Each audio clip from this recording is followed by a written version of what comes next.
Honey trap प्रकरणात जळगावच्या जामनेरमधील प्रफुल्ल लोढा विरोधात पॉक्सो अंतर्गत बलात्कार आणि हनी ट्रॅप प्रकरणात 2 गुन्हे दाखल करण्यात आलेत। यावरून आता एकनाथ खडसेंनी मंत्री गिरीश महाजन यांना घेरलं। खडसेंनी लोढा दाखवत असलेला व्हिडिओ आता दिलेला आहे। गिरीश महाजन यांचे निकटवर्ती आहेत प्रफुल्ल लोढा यांच्यावरती गुन्हा दाखल झालेला आहे असं तुम्ही आरोप केलेला आहे हनी ट्रॅप संदर्भात। काय नेमकं प्रकरण? याचे राजकीय व्यक्तींशी संबंध आहे आणि याच्यावर कायम संशय राहिला की हा मुलींचे सीडी वगैरे बनवतो, ब्लॅकमेल करतो। कारण सामान्य कार्यकर्ता आता 50-60 कोटीचा मालक आहे या 8 वर्षात। एवढा पैसा आला कुठून याच्याकडे तपासण्याची गरज आहे।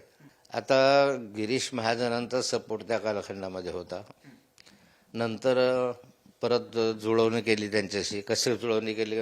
गिरीश महाजनला इतक्या शिवाय घालायचा तो आणि तो त्याच्यात म्हणतो माझ्याकडे जे आहे, तुम्ही तर त्याचं तोंडून जर ऐकलं तर माझ्याकडे जे पुरावे आहे ते पुरावे योग्य वेळी मी दाखवेल, हे करेल असा तो म्हणून राहिलेला आहे। एवढं त्यांचं टोकाचं झाल्यानंतर असा काय घडलं की गिरीश महाजनांनी ते एकत्र आले आणि लगेच मुख्यमंत्र्यांच्या हाती प्रवेशही झाला आणि लगेच तो भाजपचा प्रमुख कार्यकर्ता म्हणून मिरवायला लागला। आता ब्लॅकमेल केलं का तडजोड केली हा विषय तर तपासाचा आहे। कॅमेरामॅन अरविंद सह मी सूरज मसूरकर, सांग।